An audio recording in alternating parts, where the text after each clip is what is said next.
Et voici venu 16h49, le moment du bullshitomètre. Chaque jour, un expert de marché vient dégonfler, déconstruire une idée reçue, un préjugé de marché un peu trop facile. Aujourd'hui, François Monnier nous accompagne, le directeur de la rédaction d'Investir. Bonjour François. Bonjour. On lit beaucoup après la semaine dernière où Worldline a plongé de 60% sur une seule séance. Sanofi aussi a vécu la pire séance de son histoire, comme Plastic Omnium. On lit beaucoup que les plongeons de certaines valeurs sont le signe d'une panique sur les marchés. Mais vous n'êtes pas d'accord, pour vous cette idée est bullshit.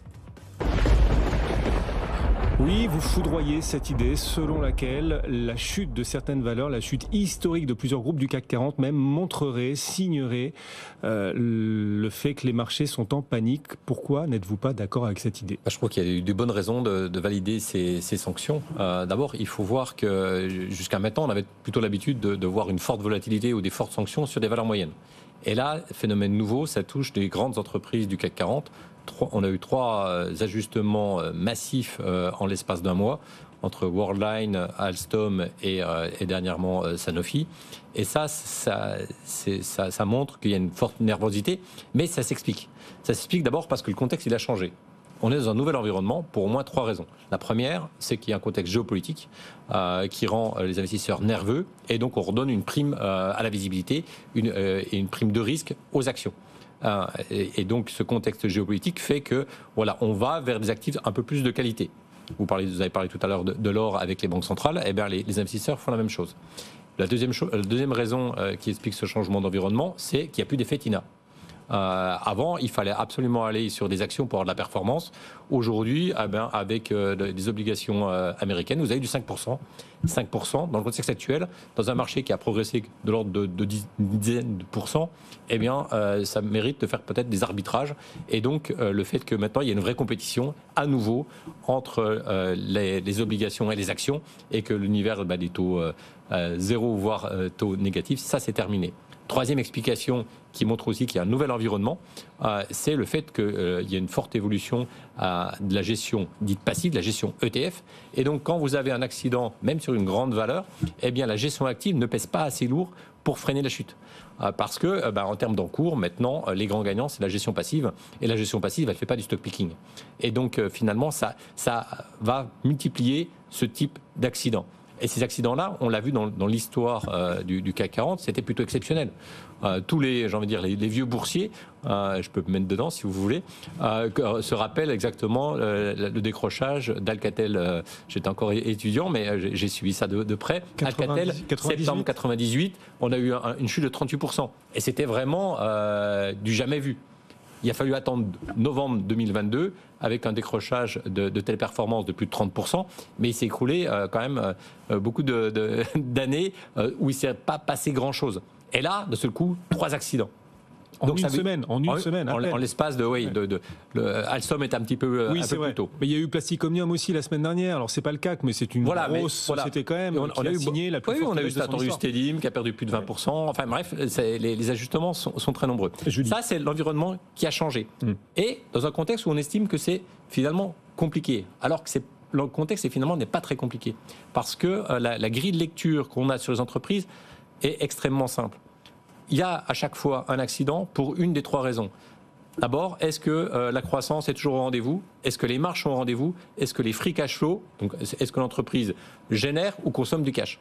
Oui. Lorsqu'il y a un ajustement sur un de ces 3 paramètres, il y a sanction. Et quand il y a 2 paramètres, alors là, c'est énorme sanction. Donc vous dites, ces plongeons historiques, là, comme ça, condensés, ramassés en quelques jours à peine sur le marché parisien, ne sont pas le signe que les marchés seraient devenus fous, ni le signe que les investisseurs cèdent à la panique. Julie.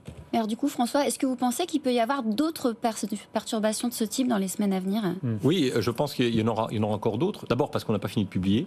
Et on a vu qu'il y avait quand même, à chaque fois qu'on présente ou un plan stratégique ou les comptes du 3e trimestre, il peut y avoir des ajustements. Et ces ajustements, ils arrivent à un moment où on avait habitué les investisseurs à avoir une certaine zone de confort, puisque depuis la sortie du Covid, à chaque publication trimestrielle, les entreprises faisaient mieux que prévu. Et là, on a des entreprises qui ajustent pas à la hausse, mais à la baisse, ou leur plan stratégique à plusieurs années, ou leur vision qu'ils ont sur l'ensemble de l'année. Et là, on a bien sûr des ajustements qui sont assez importants. On va encore avoir une dizaine de publications au sein du CAC 40, et après, il va falloir attendre et observer les prochaines réunions relations investisseurs ou résultats annuels qui seront dévoilés à partir de fin janvier, début février 2024. Donc il va falloir s'habituer à un peu plus de sport. D'abord, tout simplement parce que la gestion passive risque d'augmenter encore la part de ces encours.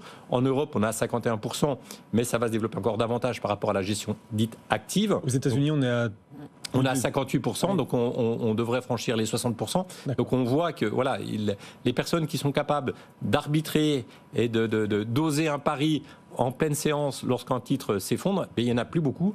Les assureurs qui étaient ce qu'on appelait avant ça remonte encore à avant Alcatel, qui étaient les mains longues, qui étaient capables de mettre de l'argent dans les périodes un peu agitées. Aujourd'hui, ne le font plus parce que pour des raisons prudentielles, ça consomme trop de fonds propres d'aller sur les actions en période agitée. Donc, on manque de mains longues, on manque de personnes qui ont des convictions, et donc il faut s'habituer à un environnement. C'est l'effet pervers des normes prudentielles, c'est-à-dire que les banques et les assureurs peuvent moins s'exposer au marché actions que par le passé. Le but est de rendre leur activité moins volatile, donc d'apporter une forme de sécurité au système financier, on comprend, mais du coup, les entreprises sont davantage seules, nues en plein vent sur les marchés en quelque sorte. On a perdu les investisseurs de très long terme en perdant les investisseurs banquiers ou assureurs. Exactement.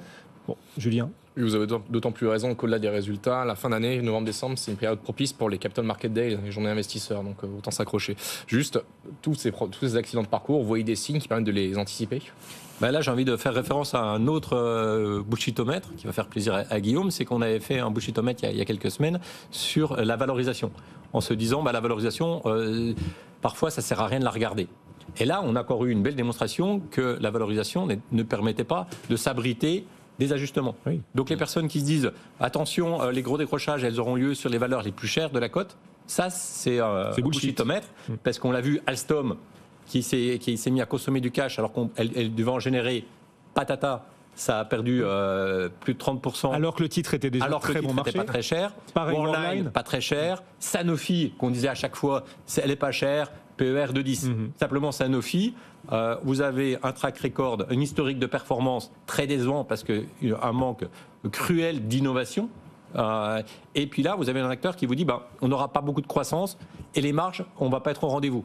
Donc, on dit on va réinvestir dans la R&D, ce qui sur un principe est plutôt sain. Oui. Souvent, les investisseurs, les personnes qui suivent la bourse de loin, pensent que les entreprises, les actionnaires n'aiment pas les entreprises qui investissent. On reprend l'exemple d'Amazon, ils ont investi massivement pendant des années et des années et des années, sans dégager le moindre euro de bénéfice, et la bourse les a accompagnés. Là, c'est difficile d'accompagner Sanofi, parce que l'historique d'innovation, elle est extrêmement faible. On a une R&D extrêmement pauvre au sein de Sanofi, alors peut-être qu'il faut remettre de l'argent pour redynamiser les équipes, mais aujourd'hui, on part d'un historique de performance qui est très mauvaise. Donc pour s'abriter sur une chute, ce qui est très important, peut-être pour conclure, c'est qu'il faut essayer de regarder ces titres-là sur longue période. Et on voit que finalement, quand on reprend l'exemple de ce qui s'est passé en 98 avec Alcatel, quand il y a un dégagement aussi fort de plus de 30%, c'est quand même qu'il y a un risque de défiance sur ces titres-là.